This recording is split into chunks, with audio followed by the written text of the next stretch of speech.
All right, what's up, guys? It's KT's Corner 3. I'm Tim. I'm Kushal. And today we're going to be talking about the Brooklyn Nets. We're actually going to be doing something a little different today. We're going to be kind of debating because, not that I'm rooting against the Nets. I still think they're a great team, but I'm not rooting for them, whereas Kushal here is. So we're going to be doing a little bit of a debate where can anyone actually stop the Brooklyn Nets? First off, I just want to say I think that they'll make the finals. I don't think they'll win it. I think that's as far as they'll go. Personally, if they don't make the finals, I would say something needs to change because that's too much offensive talent and firepower to not beat at least the East. Like, the East isn't all that good. I think we can both agree, aside from maybe a Giannis amazing game, and maybe if the Sixers click together or something, like, I think most teams in the East can be beaten. Yeah, I mean, we are recording this the day after James Harden and Kevin Durant went off against the Magic. So we have seen them play together.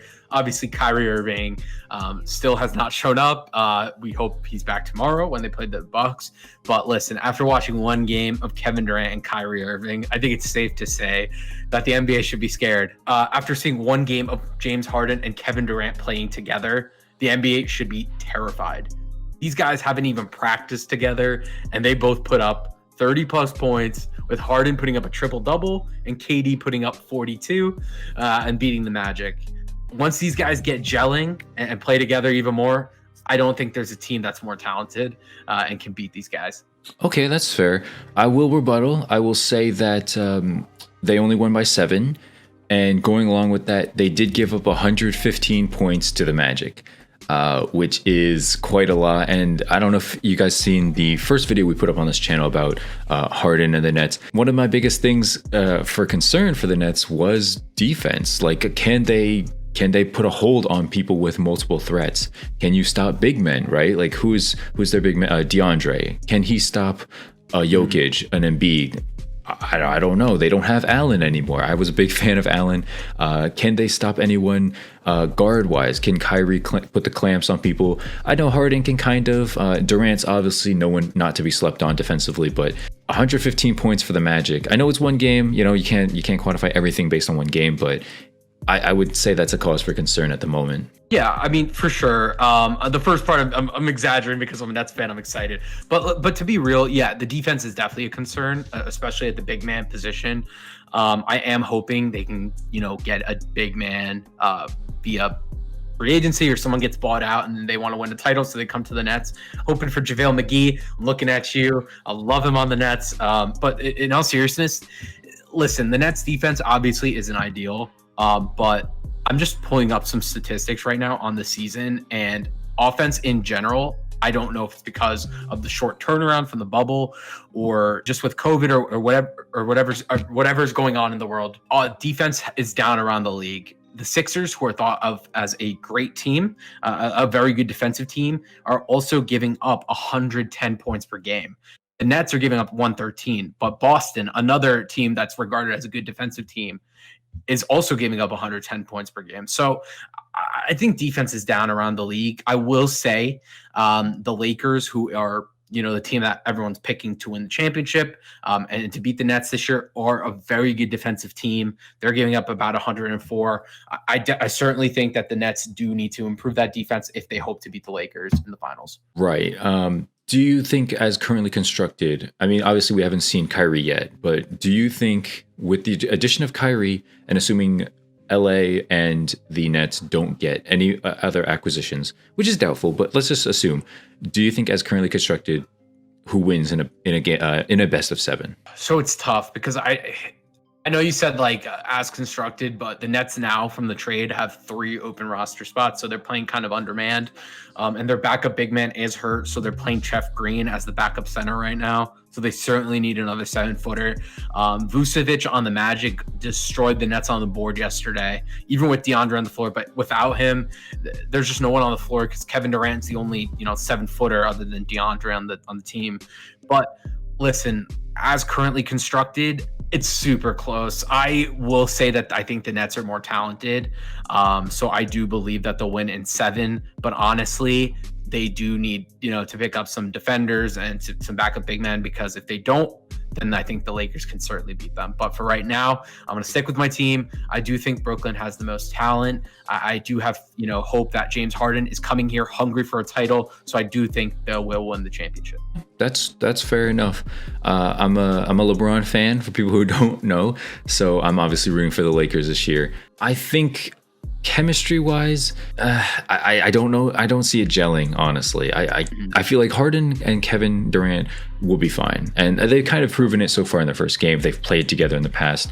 And I think they're boys in real life too. I think they're fine. Kyrie getting his minutes, not necessarily getting the ball out of his hands. I don't think he's going to love that. Even when it was just Kyrie and KD, I think Kyrie shot more than him. I think he wanted more points than him. And I think KD definitely was willing to take a back seat. He's played with the Splash Brothers. He knows how to take a back seat. And I don't think Kyrie's just willing to, just from his past on the Cavs, with the Celtics. Like, if he wasn't going to take a back seat to LeBron, of course he kind of had to, because he was like, a younger player, and it wasn't proven until he won the championship. I think, once he got that championship under his belt, he really developed the sense of like, I'm important, and which he is. He was important to the Cavs championship. I'm not denying that, but I think shot the greatest dagger three in NBA history. Right, but I just feel chemistry issues. I feel coaching problems. Probably, I don't think they're going to listen to their coach. I don't know. I feel defensive issues. There's just a lot to experiment, and I wouldn't blame them if they don't win the championship this year. If they take the Lakers to 6 or 7 games, I think that's good enough. If they lose in 4 or something like that, which I doubt, but it's not the end of the world. At least they got there. I think that's what I personally think. If they make the finals, it's enough, in my opinion. If they get beat by any team in the East, I think something needs to change. Either an acquisition or a coach firing, or even a trading of the major stars. I think something needs to happen, because I don't think you can excuse that. That's too much talent to lose to the East. Yeah, I certainly agree. They are the favorites in the East, and I definitely do think they're going to get in there.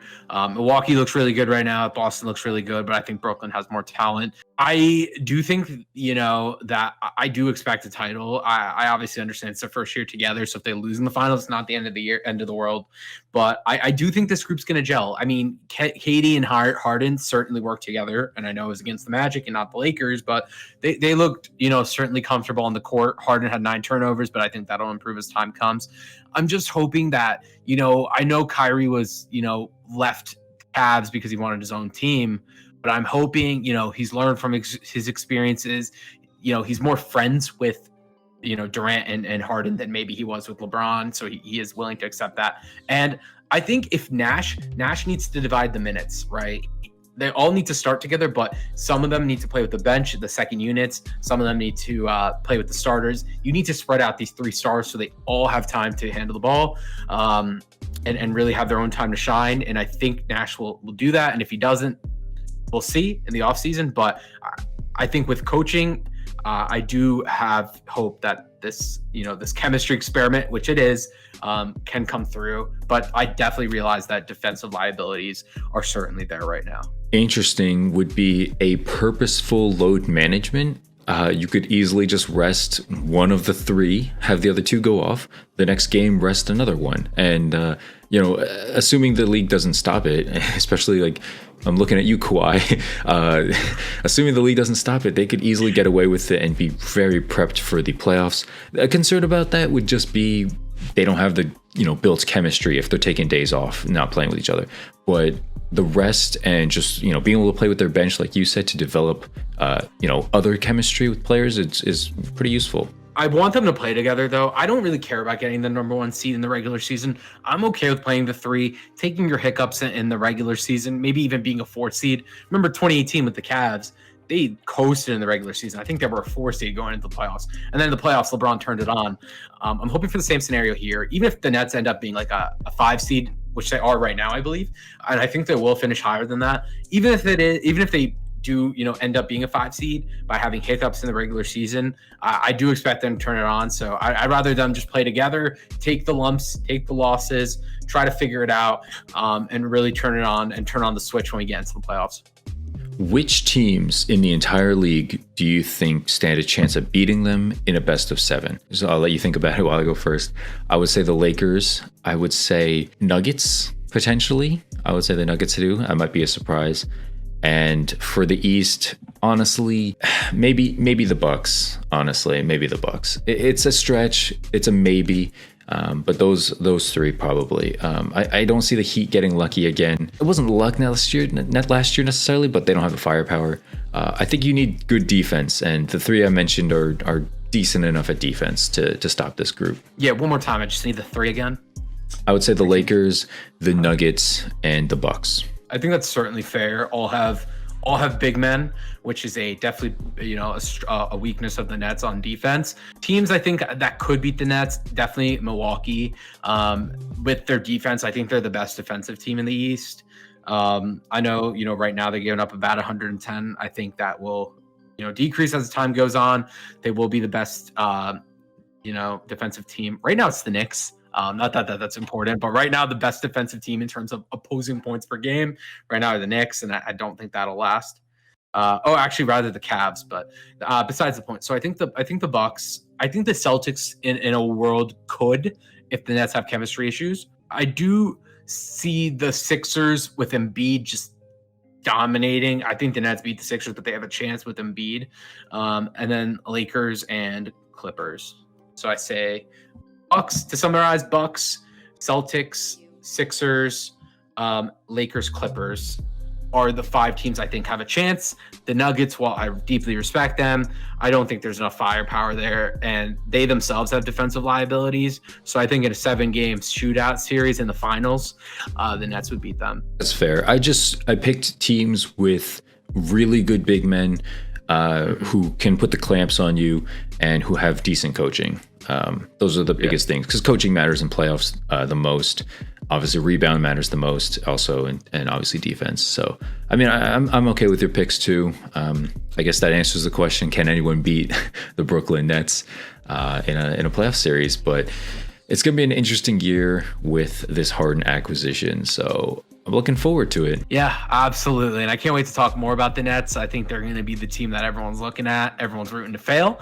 If you're not a Kevin Durant, James Harden, or Kyrie fan, and if you are a fan of those three, you will be rooting for them. So I think they're going to be the most polarizing team this year, and all eyes will be on them. That's going to do it for the video. Thanks so much for watching. Leave a like, subscribe if you're new, and we'll catch you in the next one. Peace out.